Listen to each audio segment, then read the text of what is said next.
I have a home daycare. I like to think I'm pretty lenient, but I do have one big rule: don't make me the bad guy. I understand we might have different rules, but don't make your child resent me by not backing me up. Anyway, another rule is I don't allow outside toys or electronics. Kids can bring the stuffed animals for nap if they're sleeping on rest mats, but I don't want to be responsible if something gets broken. Years ago, I used to let kids bring whatever. Then a cheap McDonald's toy broke by accident, kid was upset and mom got mad at me. So now it's a hard rule. Most are okay with it. But I have a new kid, whose mom wanted him to bring his tablet because he needs it. I said sorry, but no. I'm not going to be responsible for it. We went back and forth, but finally she just says fine. But every morning, he's crying because she took his tablet from him in the car. She always gives me this look and says, "Miss Lucy says no tablet." I always try to say we have plenty of toys, but the kid spends the whole morning sulking. I've talked to mom, asked her to leave it at home and not even put it in the car, but she says he needs it. It's been a month and yesterday was the straw that broke the camel's back. Kid came in crying as usual. I tried my usual redirection, which didn't work. Mom was giving me a look of, "See what you did?" Then she had the nerve to say to him, "I know you need your tablet, we've talked about this before, Miss Lucy is strict." That pissed me off. I ended up telling her to take him home right then and there. She was shocked and tried to stammer. He was my first kid of the day, so there was no scene. I just handed back his backpack, said he was no longer a student of mine, and began to pack his extra clothes and the sippy cup he kept. Mom was in tears as she left. My husband thinks she was right. I'm too strict and should have broken policy instead of causing drama. There was no medical need for the tablet. It was all just that he wanted it. I'm not making a waiver for electronics. That won't stop other issues with the tablets, such as jealousy and drama, so my "don't make me the bad guy" rule has been misunderstood, partly as I worded it poorly.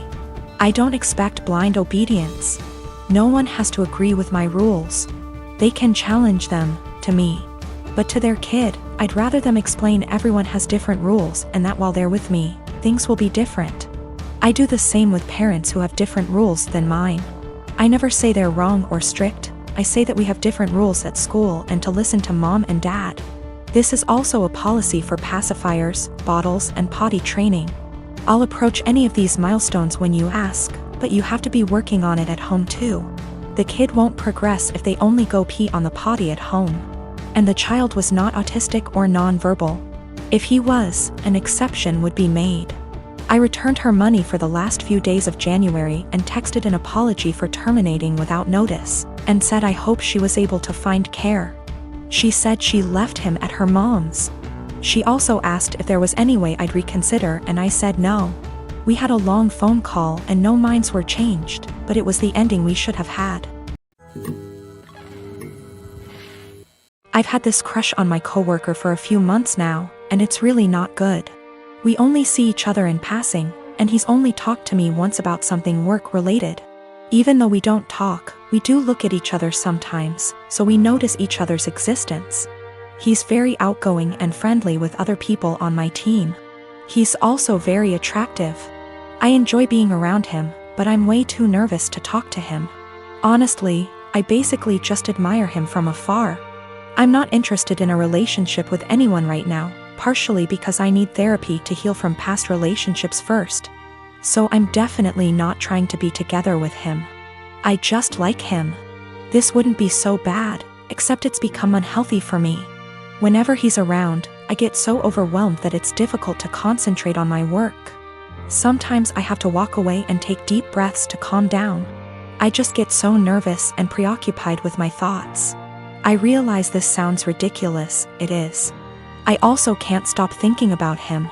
It seems like I spend the entire day looking forward to seeing him, then once he's gone I feel empty and sad. I recognize this is really unhealthy and potentially creepy. I work with some good friends and I genuinely enjoy their company. I also like my job a lot, so it's not that work is boring without him.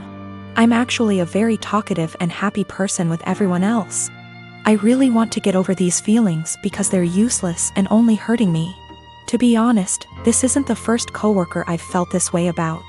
At my last job, I also had a crush on my manager and it was on the same unhealthy level. So I feel like becoming fixated on people is a reoccurring problem, and I really would like to know how I can change this pattern.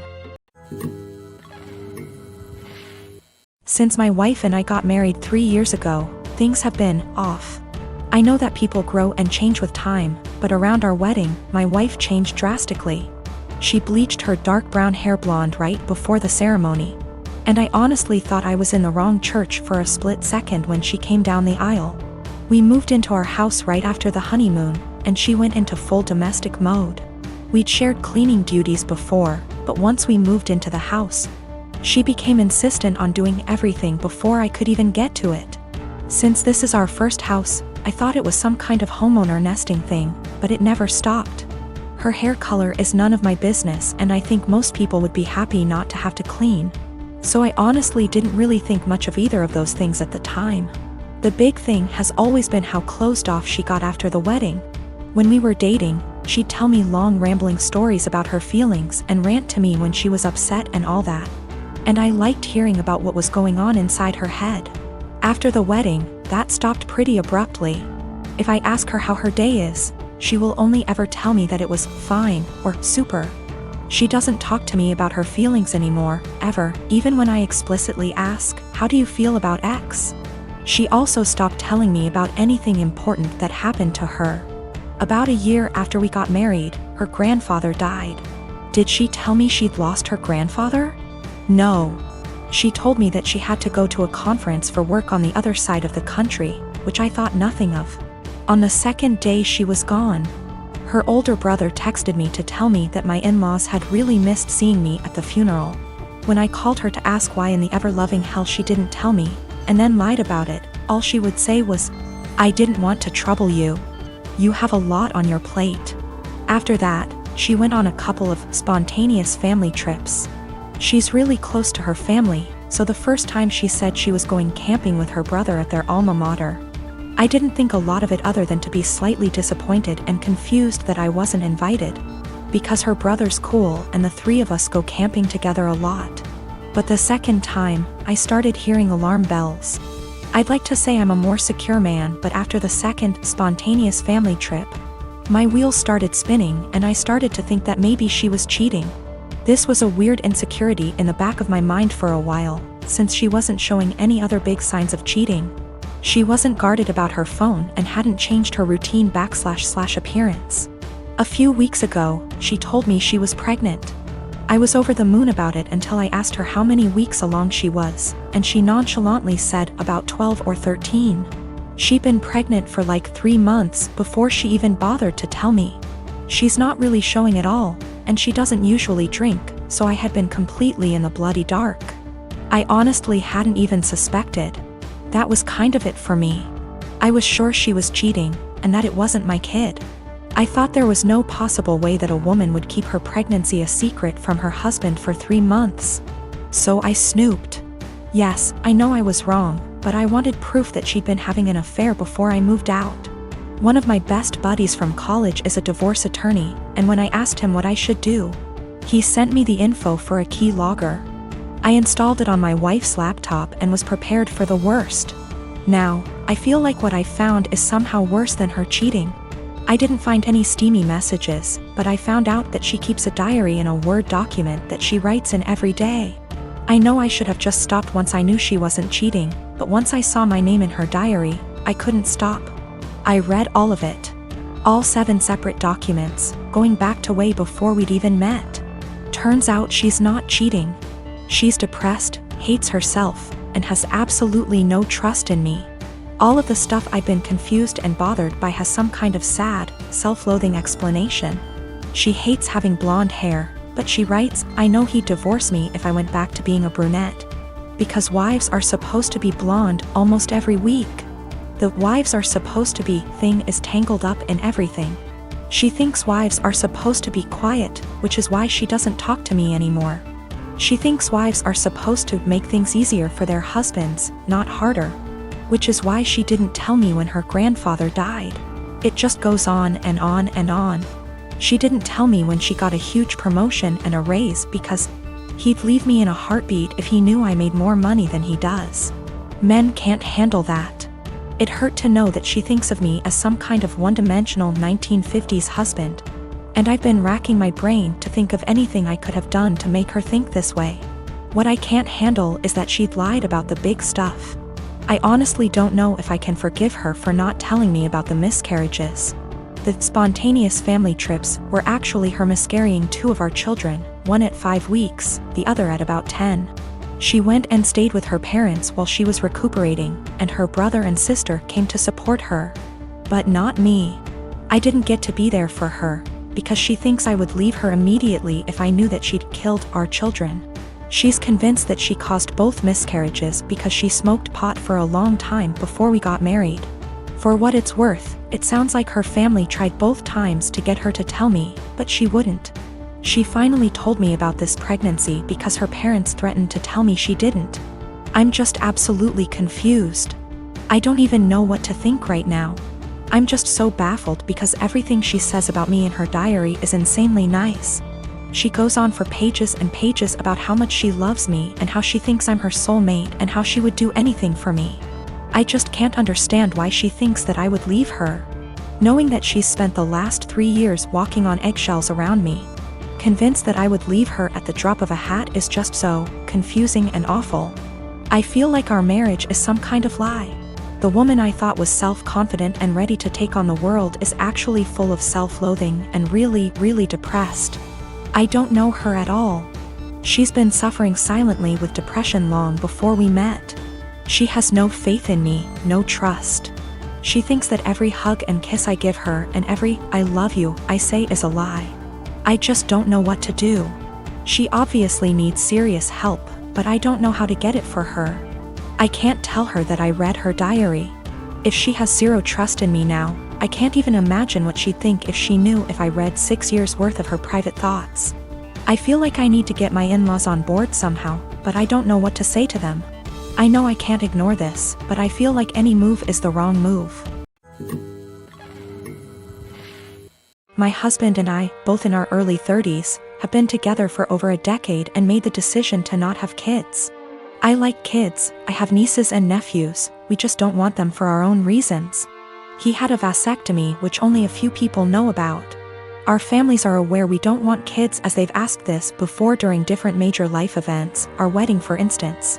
We recently bought a 3-bedroom home with a nice yard in a nice area. Excited to show our new home to family and friends, major upgrade to our previous home, we hosted a housewarming. During the party, one of my sibling-in-laws, Alex, made a few indirect comments about all this space. And kids would love it in our house, etc. Eventually they asked point blank when we were having kids. I made a light-hearted joke about it, which is my go-to for this question. Oh, well, I like sushi too much to have to give it up for a pregnancy. Plus not drinking for pregnancy and breastfeeding? No thanks. I tried to make it very light-hearted and laugh it off. Most people just laughed along. That seemed to anger Alex, and I was told children are a joy, and a good mother puts her kids before everything else. I agreed, children are a joy, I like spending time with the nieces and nephews. And obviously I can't be a good mom if I chose sushi over kids, so I just won't be a mom, paraphrased. Still trying to brush it off in a gentle way because I'm not trying to start a fight by telling them to stop asking in front of everyone, because I know my tone will be seen as rude and abrasive. We move on. But Alex is still annoyed and making little comments in their group about how flippant I am about it and how when it finally happens, then I'll understand. My husband heard this and jokingly said, well, if she gets pregnant, that'll be a problem for the divorce lawyers. That seemed to piss them off more, but they stopped. With holidays coming up, we have not been invited to Alex's usual Halloween bonfire. When husband spoke to his parents, they told him Alex was annoyed we were so careless and callous about our child-free status and to say what we did, and they realized we had taken permanent steps to ensure we never had kids. That we know they had to do if to have kids, etc. And we are AHs to just not care. I feel bad because they did do if and lots of fertility treatments to have their kids. And even then they still had a few miscarriages.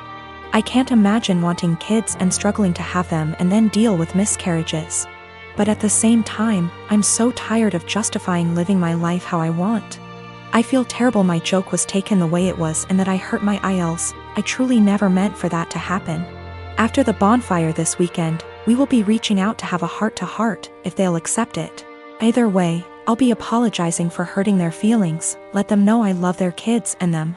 But I will also be firmly putting down any further attempts to discuss our child-free status, if the conversation is about changing our minds. I have not told them our reasons for being child-free, so I think perhaps if they are willing to listen, I'll explain them and hopefully the conversation can be constructive.